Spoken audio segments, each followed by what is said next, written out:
Welcome, wizards, to part 2 of Unit 2 on food hygiene. Let's talk about food storage. How we store food is very important in the fight against bacteria. Many of the foods that we buy have recommendations for storage on their labels, but there are some basic rules. Keep chilled food in the fridge. Refrigerators should be kept at 1 degree Celsius and 4 degrees Celsius, and freezers should be kept at minus 18 degrees Celsius. Keep frozen food in the freezer and don't refreeze defrosted food. Don't leave food out uncovered. Put all the meats and dairy products in your fridge as soon as you take delivery. Ensure that raw foods are kept below cooked foods to avoid the dripping of juices onto cooked food.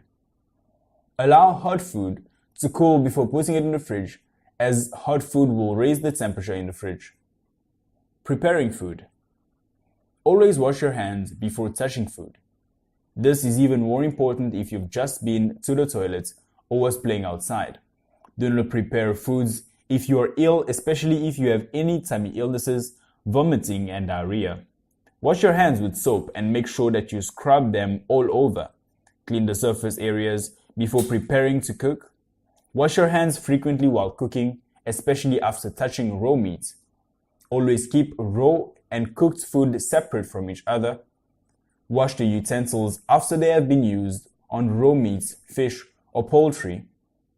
Cook foods until they are piping hot. When cooking meats and poultry, there should be no blood when you piece the meat. Unless stated on the packaging, all frozen foods must be thoroughly defrosted before preparation.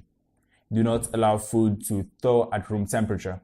It should be thawed by leaving in the refrigerator overnight. Microwave ovens can be used. Once food is frosted, cook it immediately and never refreeze it until it has been fully cooked first.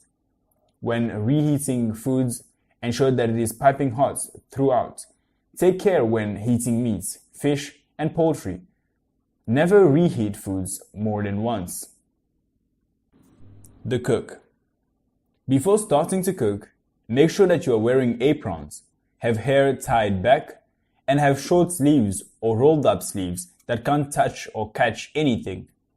Don't sneeze or cough over the food. Turn away and wash your hands afterwards. Don't play with your hair or nose and wash your hands after touching either.